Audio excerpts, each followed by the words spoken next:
Hello everyone, स्वागत है आप सबका आपके अपने यूट्यूब चैनल आर के मुनीम केमिस्ट्री क्लासेस पर। आज हम पढ़ेंगे माइनर टेस्ट 6 का सॉल्यूशन। देखिए, माइनर टेस्ट 6 में आपके दो टॉपिक थे, सॉलिड स्टेट एंड स्पेक्ट्रोस्कोपी। चलिए शुरू करते हैं। अब देखिए, फर्स्ट क्वेश्चन की अगर हम बात करें, in a face centred cubic, जिसको हम शॉर्ट में एफसीसी कहते हैं, lattice the number of nearest neighbour for a given lattice point. कहने का मतलब क्या है कि ये एफसीसी की अगर हम बात करें, एफसीसी लेटिस है, उसमें नियरेस्ट नेबर क्या होगा। नियरेस्ट नेबर का अगर हम इनडायरेक्ट टर्म कहें तो नियरेस्ट नेबर को हम कोऑर्डिनेशन नंबर भी कहते हैं।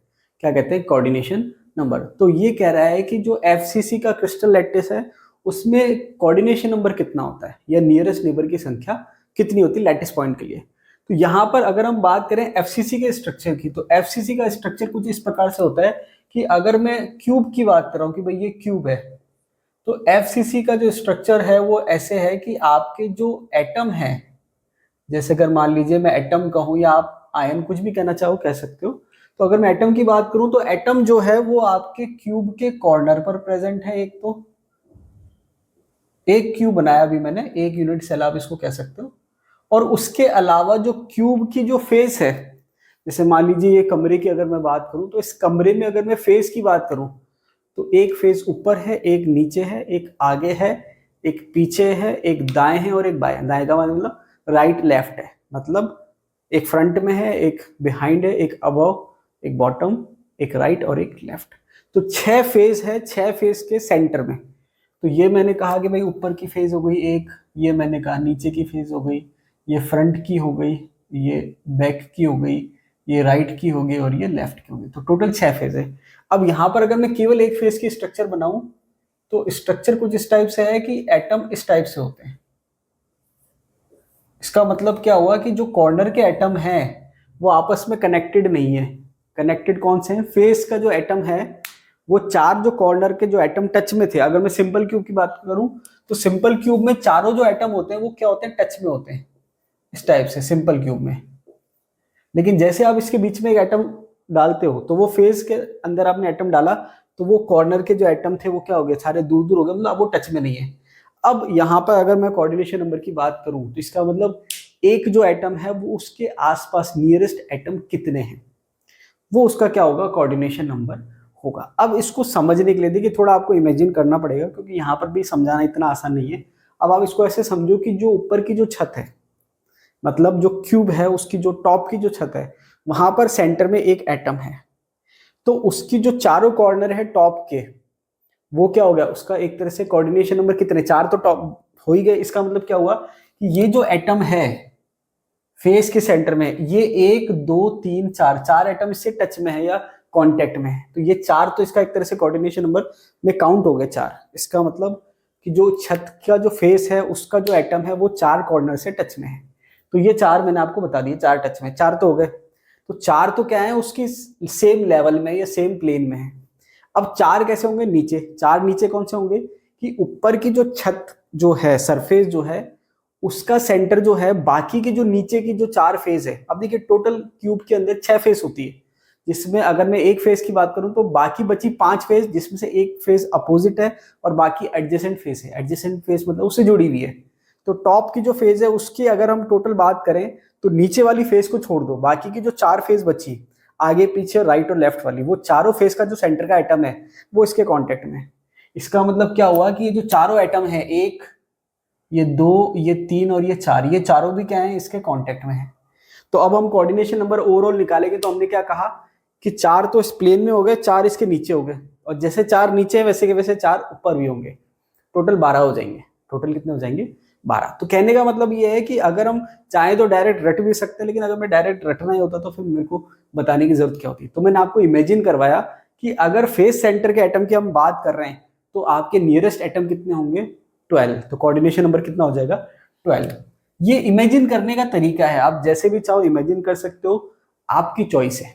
क्या है? आपकी चॉइस है, आप उसको कैसे इमेजिन करते हो उसके अकॉर्डिंग है। ठीक है, इसका आंसर क्या हो जाएगा? 12। नेक्स्ट क्वेश्चन दे रखा है, the false statement about the Schottky defect is. तो देखिए शॉर्ट की डिफेक्ट सबसे पहले आपको पता होना चाहिए कि होता क्या है। शॉर्ट की डिफेक्ट का मतलब क्या है? एक तरह से यहां पर आपके जो आयनिक क्रिस्टल होते हैं, जैसे अगर मैं बात करूं कि आयनिक क्रिस्टल की बात कर रहे हैं हम, तो प्लस और माइनस जो होते हैं, तो एक तो प्लस जो है, जैसे मान लीजिए plus minus minus plus minus minus plus minus plus, इस टाइप से एक स्ट्रक्चर अगर हम ड्रॉ कर रहे हैं, और भी आप बना सकते हो, तो वहां पर क्या है कि एक प्लस और एक माइनस कोई सा भी हो सकता है, मान लो मैं पास ही बनाऊं, दूर बना देता हूं, ये स्पेस इसकी वेकेंट रह जाती है, इसको शॉर्टकट इफेक्ट कहते हैं। इसका मतलब क्या है कि एक कैटायन और एनायन जो है वो मिसिंग है, एक का मतलब कैटायन एनायन क्या है, मिसिंग है सेम रेशो में, क्योंकि आपको इलेक्ट्रिकल न्यूट्रलिटी मेंटेन रखनी है। तो अगर आपके एक कैटायन मिसिंग है तो एक एनायन मिसिंग होगा, दो कैटायन मिसिंग है तो दो एनायन मिसिंग होंगे। कंडीशन क्या है कि चार्ज सेम होना चाहिए, तो इलेक्ट्रिकल न्यूट्रलिटी मेंटेन रखनी होती है। तो ये बेसिकली शॉर्टकट इफेक्ट होता है। अब इसके पॉइंट्स क्या क्या दे रखे हैं, ये कह रहा है the false statement, false statement पूछा है। अब क्या कह रहा है ये, this sort of defect occurs mainly in ionic compound. अब क्योंकि प्लस माइनस मैंने कह ही दिया है, तो ये आयनिक कंपाउंड की बात हो रही है। देखिए कोवलेंट कंपाउंड में जो डिफेक्ट्स होते हैं उसके नाम अलग होते हैं और आयनिक में नाम अलग होते हैं। कोवलेंट में जो होता है वो आपके वैकेंसी डिफेक्ट आप कैसे कहते हो, या डिसलोकेशन डिफेक्ट कहते हो, जबकि आयनिक में हम फ्रैंकल और शॉर्टकट डिफेक्ट पढ़ते हैं। सही है ये स्टेटमेंट। दूसरा है coordination number in such compounds is usually low. ये स्टेटमेंट जो है थोड़ा सा मुझे डाउट लग रहा है, या गलत कह सकते हैं, बाकी स्टेटमेंट चेक कर लेते हैं एक बार। Positive and negative ions are of almost similar size, ये स्टेटमेंट सही है। अब देखिए ये दोनों देखा जाए तो ये अपोजिट मीनिंग वाले स्टेटमेंट है। अब इसका क्या मतलब है मैं समझाऊंगा आपको क्यों, क्योंकि अब आप दोनों स्टेटमेंट पढ़ोगे तो एक का जो मतलब निकल रहा है दूसरे का मतलब इसके जस्ट अपोजिट निकल रहा है। इसका मतलब दोनों अपोजिट मीनिंग वाले स्टेटमेंट है, तो दोनों में से एक सही हो सकता है, एक गलत हो सकता है। लास्ट की बात करें, NaCl show this type of defect, ये सही है स्टेटमेंट, ठीक है, एग्जांपल दे रखा है। अब यहां पर अगर हम बात करें तो देखिए होता क्या है, एक डिफेक्ट होता है फ्रैंकल डिफेक्ट, एक डिफेक्ट होता है शॉर्टकट डिफेक्ट। अब अगर मैं फ्रैंकल डिफेक्ट की बात करूं तो फ्रैंकल डिफेक्ट में क्या होता है कि जो इंटरस्टिशियल स्पेसिस होती है उसमें कैटायन आ जाता है, मतलब जो स्पेस होती है जिसको हम वॉइड भी कहते हैं, तो वहां पर क्या आता है, कैटायन आ जाता है। अब कैटायन आएगा कब आसानी से, इसको आप ऐसे समझो कि जो स्केलेटन है वो आपके एनायन ने बना रखा है, क्योंकि एनायन का साइज बड़ा होता है। तो अगर एनायन का साइज बड़ा है, बहुत बड़ा है कैटायन से, तो कैटायन छोटा होता है तो वो डिसलोकेट आसानी से हो सकता है। इसका मतलब कि अगर कैटायन को डिसलोकेट करना है तो आपका एनायन का साइज बड़ा होना चाहिए और कैटायन का साइज छोटा होना चाहिए, तो वो डिसलोकेट आसानी से हो जाएगा। तो वो किस में होता है, फ्रैंकल डिफेक्ट में। शॉर्ट की में उल्टा होता है कि अगर कैटायन का साइज बड़ा है तो वो बीच में नहीं जा सकता, इंटरस्टिशियल स्पेस में नहीं जा सकता, तो फिर वो दोनों ही जाएंगे, कैटायन और एनायन। तो कहने का मतलब ये है कि एनायन और कैटायन का साइज लगभग सिमिलर होता है, पॉजिटिव और negative ions are of almost similar size. तो ये बात सही है कि भाई इसका ऑलमोस्ट सिमिलर साइज हो जाता है, तो ये स्टेटमेंट सही हो गया। अब सिमिलर साइज होने से हुआ क्या, तो एक आपने पढ़ा होगा radius ratio, R plus upon R minus. तो जितना साइज सिमिलर होगा उसका मतलब रेडियस रेशियो की वैल्यू उतनी ज्यादा होगी, और रेडियस रेशियो की वैल्यू जितनी ज्यादा आती है उसका कोऑर्डिनेशन नंबर ज्यादा आता है। तो यहां पर हम क्या कह रहे हैं, coordination number in such compound is usually low. ये स्टेटमेंट गलत हो गया, क्यों, क्योंकि कोऑर्डिनेशन नंबर कम कब आएगा, जब रेडियस रेशियो की वैल्यू कम होगी, और रेडियस रेशियो की वैल्यू कम कब होगी, जब एनायन तो बड़ा होगा और कैटायन छोटा होगा। तो ये आपको समझने की बात है, ठीक है। तो ये आपके स्टेटमेंट हो जाएगा, तो आंसर हो जाएगा coordination number in such compound is usually low. Next question की बात करें, which of the following ion is located at each corner of the cube in perovskite crystal structure. अब देखिए यहां पर हम इसको AbO3 से बताते हैं, या फिर इसका एग्जाम्पल अगर हम बात करें CaTiO4, इससे हम समझाते हैं। अब देखिए एक जो है मैंने यहाँ पर जो है, देखिए कई बार क्या होता है अलग अलग बुक्स में अलग अलग जगह अलग अलग होता है। तो लास्ट जब मैंने पढ़ाया था सॉलिड स्टेट, पुराने वीडियोस आप देखेंगे तो वहां पर थ्योरी वीडियो जो है वो वहां पर मैंने अपने जो नोट्स थे उसके अकॉर्डिंग पढ़ाया था। लेकिन यहाँ पर जब हमने आरपीएससी में क्वेश्चन देखा, ये क्वेश्चन आरपीएससी में आया हुआ है, तो मैंने देखा कि आंसर की में आंसर कुछ और दे रखा है, तो फिर मैंने रेफरेंस बुक कंसिडर करी, फिर वहां पर मैंने कंफर्म करा कि हाँ ये करेक्शन है। तो मैं जो कहना चाह रहा हूँ उसका मीनिंग ये है कि जो मैंने सॉलिड स्टेट की थ्योरी में पढ़ा रखा है वो आपको मैंने गलत पढ़ा दिया, गलती, जिसके लिए मैं माफी चाहूंगा आपसे। तो यहाँ पर आपको करेक्शन करना है। करेक्शन क्या करना है, करेक्शन आपको ये करना है कि परवोस्काइट स्ट्रक्चर जो होता है उसमें आपके तीन कंपोनेंट है ABC।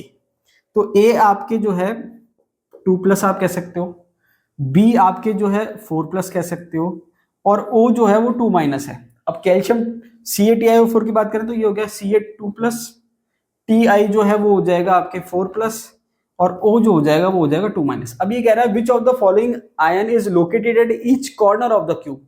ये कह रहा है कॉर्नर पे कौन से आयन प्रेजेंट होंगे। तो इसका आंसर है आपके Ti4+। तो ओवरऑल कंक्लूजन क्या निकला कि ये तो आपके कॉर्नर पे है। किस पे है? कॉर्नर पे।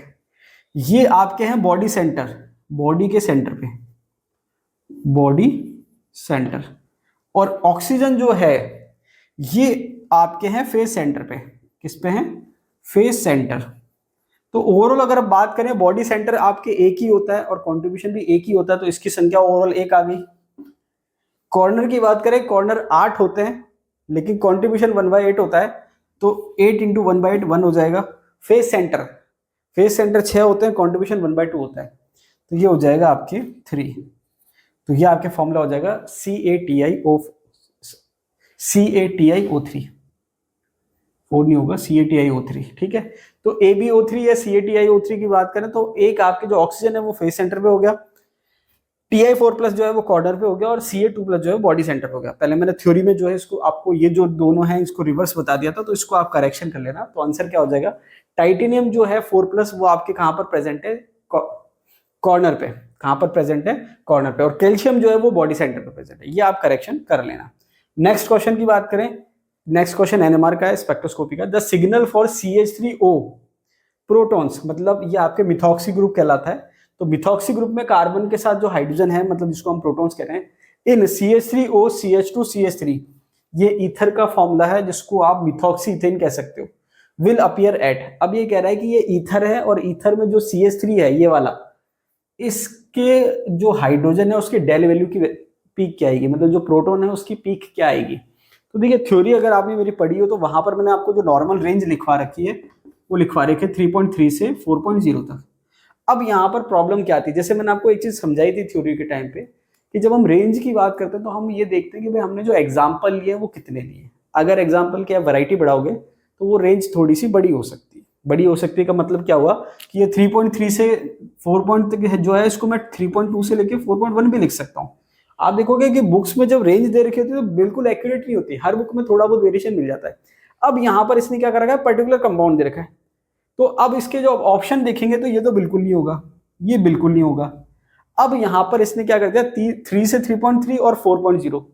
तो अगर हमने ये देख रखा है तो हमको पूरा पूरा डाउट जाएगा कि ये 4.0 हो सकता है, लेकिन यहां पर भी जो रेंज है वो 3 से 3.3 है। तो अगर हम एक्चुअली अगर इसका पर्टिकुलर हम नेट पे सर्च करेंगे तो इसकी वैल्यू आपको 3.3 समथिंग मिल जाएगी। तो अकॉर्डिंग टू ऑप्शन अगर हम बात करें तो देखिए ये रेंज नहीं है, ये एग्जैक्ट वैल्यू है। इसका मतलब 4 तो वैल्यू है नहीं। तो आपको क्या करना होता है, ऐसे क्वेश्चन में आपको नियरेस्ट ऑप्शन देखना होता है। देखिए होता क्या है कि एक तो हम पढ़ते हैं सीधा डेटा कि भाई मैंने क्या करा, बुक खोली और इसका एग्जाम्पल पढ़ा और इसकी डेल की वैल्यू देख ली। लेकिन जब ऑप्शन अगर आपको एग्जैक्ट नहीं मिलता है, मिलता जुलता मिलता है, तो आपको फिर अकॉर्डिंग टू ऑप्शन जाना पड़ता है कि भाई जो 4 ऑप्शन है उसमें से बेस्ट कौन सा है। तो आप देखेंगे कि ये दोनों तो वैसे ही कट गए, और ये क्योंकि इसकी रेंज जो है वो ज्यादा है इस मिथाइल इस प्रोटॉन के कंपैरिजन में, तो ये भी कट जाएगा। तो आंसर क्या हो जाएगा फिर ये। तो आपको अकॉर्डिंग टू ऑप्शन चलना होता है। तो ये आपके जो डाउट थे वो मैंने सॉल्व करा दिए हैं। आई होप आपको समझ में आए होंगे। तो अभी के लिए इतना ही, मिलते हैं अगले वीडियो में, तब तक के लिए धन्यवाद।